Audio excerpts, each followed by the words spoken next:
Hello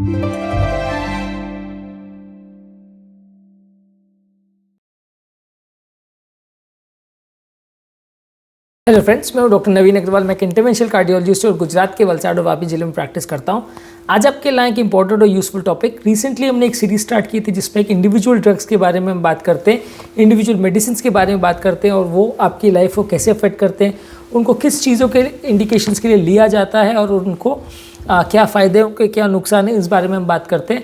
आज specifically हम बात करेंगे अमियोड्रोन या कार्ड्रॉन या टैकीरा, इस नाम से टैबलेट आती है, जो कि एक बहुत इंपॉर्टेंट दवा है हृदय की धड़कन के प्रॉब्लम्स को यानी रिदम रिलेटेड प्रॉब्लम्स को कंट्रोल करने के लिए।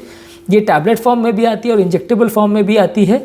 ये टैबलेट इनफैक्ट जिन लोगों को भी धड़कन का प्रॉब्लम है उसके लिए one of the most potent और one of the strongest molecules है, जिसको यूज़ किया जाता है अरिथमिया मैनेजमेंट में, रिदम डिसऑर्डर्स के मैनेजमेंट में सबसे कॉमनली यूज़ करने वाली दवा है।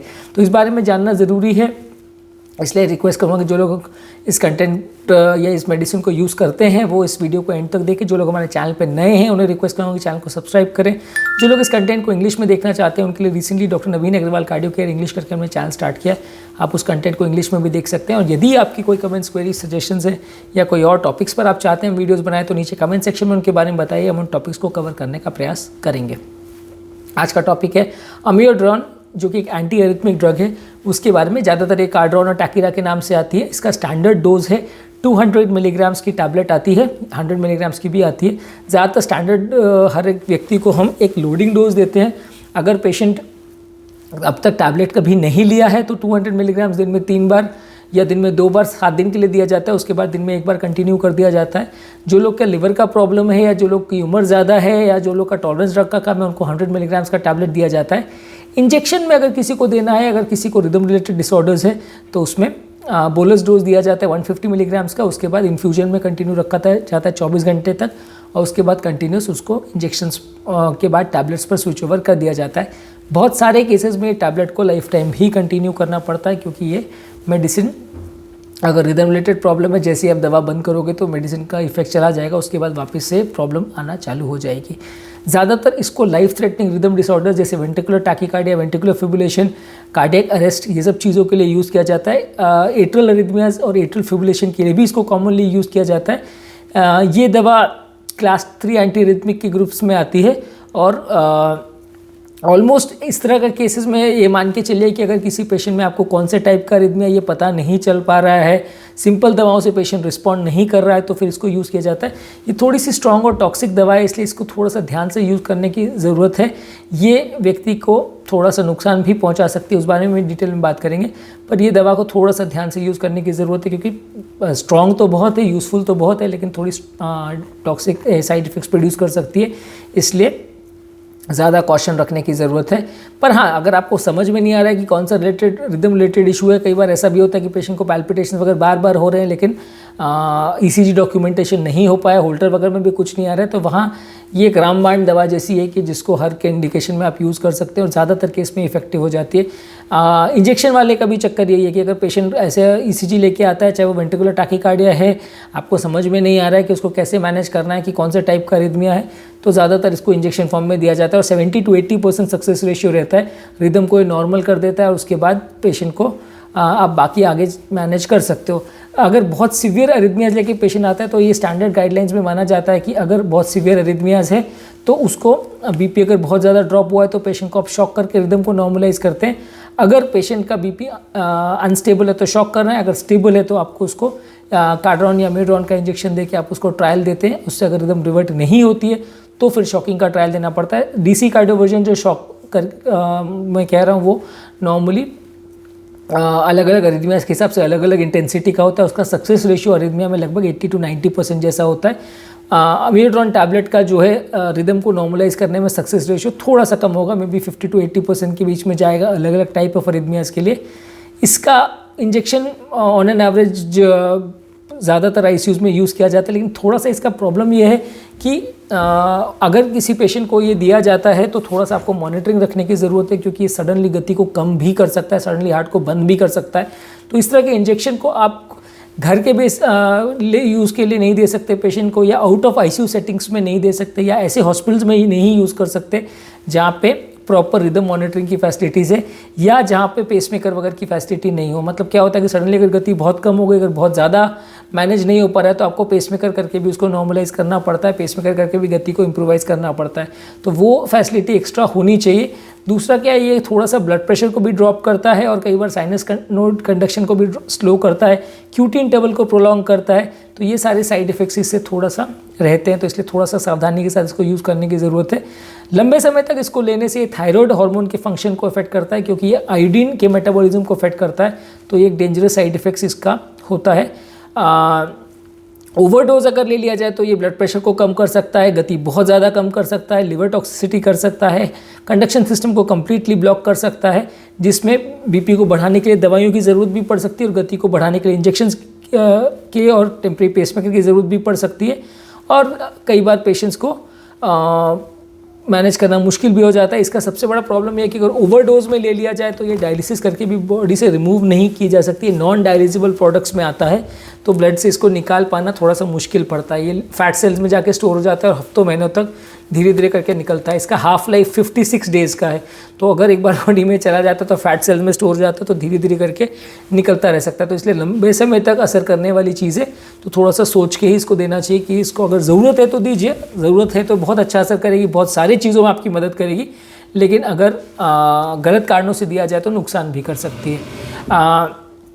ज़्यादातर जिन लोग को लिवर का प्रॉब्लम है, किडनी का प्रॉब्लम है, या जिनकी उम्र ज़्यादा है, बॉडी वेट बहुत कम है, वैसे लोग को साइड इफेक्ट्स होने का चांस ज़्यादा है। अगर कोई पेशेंट डेंजरस एरिथमियाज लेके आता है, जैसे कि वेंट्रिकुलर टैकीकार्डिया फिब्रिलेशन या एट्रियल टैकीकार्डिया, एट्रियल फिब्रिलेशन, इस तरह की प्रॉब्लम्स लेके आता है, तो आईसीयू में इंजेक्शन दिया जाता है, उसके बाद टैबलेट्स स्टार्ट किया जाता है। टैबलेट्स में जैसा कि मैंने कहा कि 3 टैबलेट का लोडिंग डोज 7 दिन तक दिया जाता है, उसके बाद 200 milligrams per day standard dose continue कर दिया जाता है।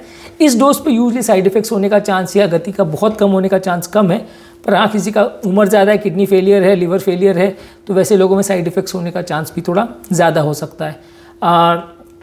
अगर किसी को साइड इफेक्ट्स वगैरह बहुत ज़्यादा हो रहे हैं तो मेडिसिन को बंद करके उनको थोड़े दिन वेट एंड वॉच ही करना पड़ता है, क्योंकि इसको डायलिसिस वगैरह करके तो निकाला नहीं जा सकता बॉडी से, ये अपने आप ही धीरे धीरे करके डीजनरेट होता है। जिन लोग को लिवर रिलेटेड प्रॉब्लम है उसमें थोड़ा सा डोजेज को हमें कम करना पड़ता है, या जिनका हार्ट फेलियर बहुत ज़्यादा है या उम्र बहुत ज़्यादा है उसमें थोड़ा सा कम डोज उनको देना पड़ता है। ये दवा का हाफ लाइफ बहुत ज़्यादा है, बहुत धीरे धीरे करके बॉडी से निकलता है, इसलिए एक आध डोज मिस किया तो उतना फ़र्क नहीं पड़ता। लेकिन ऑब्वियसली कोई भी दवा का आप अगर डोज मिस करते हैं तो बॉडी लेवल्स कम ज़्यादा उसका फ्लक्चुएट करता है, तो इसलिए थोड़ा सा तकलीफ होने का चांस ज़्यादा रहता है। ज़्यादातर इसमें standard dose 200 milligrams per day का टैबलेट रहता है। जिन लोग को उम्र ज़्यादा है वो सब में 100 मिलीग्राम्स से भी आप स्टार्ट कर सकते हो, अगर ज़रूरत पड़े तो उसे बढ़ा भी सकते हो। अगर रिदम रिलेटेड प्रॉब्लम कंटिन्यूस चल रहा है तो शायद इसको कई बार लाइफ टाइम भी देना पड़ता है। हालांकि इसमें कोई फिक्स रूल नहीं है, थोड़े टाइम के बाद आप बंद करके भी देख सकते हो। थोड़ी सी कॉस्टली मेडिसिन है, ऑन एन एवरेज इसका 200 mg का टैबलेट जो है 15-20 रुपये का आता है, तो इसमें लंबे समय तक अगर आप इसको देते हो तो थोड़ा सा कॉस्टली है। इसका generic forms I don't think available है इसमें, क्योंकि ज़्यादातर एक दो कंपनी इसको मैन्युफैक्चर करती हैं और वही मार्केट करती हैं, पर जेनरिक फॉर्म्स अगर अवेलेबल है भी तो आई एम नॉट श्योर वो कितनी रिलायबल है। आप ट्राई करके देख सकते हैं, थोड़ी सी कॉस्टली है इस वजह से। इसका फूड के साथ बहुत ज़्यादा इंट्रैक्शन नहीं, इसलिए खाने से पहले या खाने के बाद लेने का बहुत ज़्यादा वो फ़र्क नहीं पड़ता। बाकी दवाइयाँ जो क्यूटी प्रोलॉन्ग करती हैं या हृदय की गति को अल्टर करती है, धबकारे को स्लो करती है, धबकारे को अनियमित करती है, किसी भी तरह से हार्ट के रिदम को अफेक्ट करती है, पोटेशियम लेवल्स को अफेक्ट करती है, उसके साथ इसका इंट्रैक्शन हो सकता है, तो इसलिए ज़्यादा सावधानी रखने की ज़रूरत है। अगर पेशेंट का कोई सर्जरी वगैरह हो रहा है या पेशेंट का कोई टॉक्सिसिटी हो रहा है तो इसको आप ऑपरेशन से पहले चाहे तो बंद कर सकते हैं। अगर लिवर टॉक्सिसिटी पेशेंट को हो रहा है या थायराइड का प्रॉब्लम हो रहा है तो दवा को बंद करने का ज़रूरत है। किडनी के मेटाबॉलिज्म से उतना अफेक्ट नहीं होता, इसलिए डोज रिडक्शन की उतनी ज़रूरत नहीं है किडनी वाले पेशेंट्स में। फीमेल पेशेंट्स और मेल पेशेंट में डोजेज सेम है। उम्र दराज पेशेंट में थोड़ा सा कम डोज को यूज़ करते हैं, ज़्यादातर ऐसे लोग को लोडिंग नहीं देके कई बार सिर्फ डायरेक्ट इन्फ्यूजन पे भी चालू कर दें तो भी चलता है। लो बॉडी वेट वाले पेशेंट्स में भी आप कई बार सिंगल टैबलेट देके या हाफ डोज रेगुलर का देके भी काम चलाते हो। तो बेसिकली एक एंटी एरिथमिक ड्रग है जो तरह तरह के रिदम डिसऑर्डर्स के लिए यूज़ की जाती है और इंजेक्शंस के फॉर्म में तो बहुत ही अच्छी है, पर हाँ इसको आईसीयू सेटअप्स में ही देना चाहिए, नहीं तो इसमें रिस्क भी हो सकता है, जान का खतरा भी हो सकता है। अदरवाइज भी बहुत सारे रिदम डिसऑर्डर्स में जहाँ क्लियर कट ईसीजी में समझ में नहीं आ पा रहा है और पेशेंट का बीपी स्टेबल है, वहाँ इसको यूज़ किया जाता है। अगर बीपी बहुत ज़्यादा लो है तो डेफिनेटली पेशेंट को डीसी कार्डियोवर्जन करके नॉर्मलाइज करना ज़्यादा बेटर माना जाता है, क्योंकि उसके सक्सेस रेशियो भी बेटर रहता है और रिस्पांस भी ज़्यादा अच्छा आता है। बीपी कम होने का चांस भी कंपेरेटिवली कम रहता है। लंबे समय तक इसको देने से थोड़ा सा थायराइड का प्रॉब्लम, लिवर का प्रॉब्लम और किसी किसी को रेटिना में थोड़े टॉक्सिक डिपॉजिट्स हो सकते हैं, तो वो थोड़ा सा ध्यान रखने की ज़रूरत है। उनके लिए रेगुलर चेकअप्स की ज़रूरत है।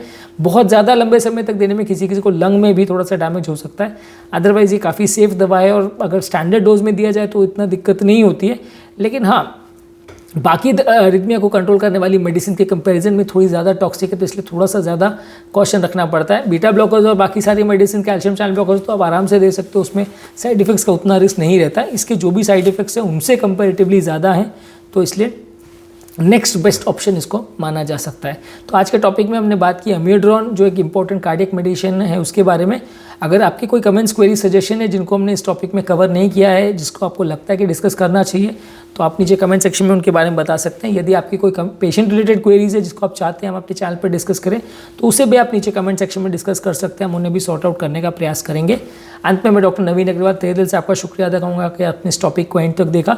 जो लोग हमारे चैनल पर नए हैं उन्हें रिक्वेस्ट करूँगा कि चैनल को सब्सक्राइब करके हमें मोटिवेशन और इंस्पिरेशन दे। जो लोग इस कंटेंट को इंग्लिश में देखना चाहते हैं उनके लिए रिसेंटली डॉक्टर नवीन अग्रवाल कार्डियो केयर इंग्लिश करके हमने चैनल स्टार्ट किया है, आप उस कंटेंट को इंग्लिश में भी देख सकते हैं।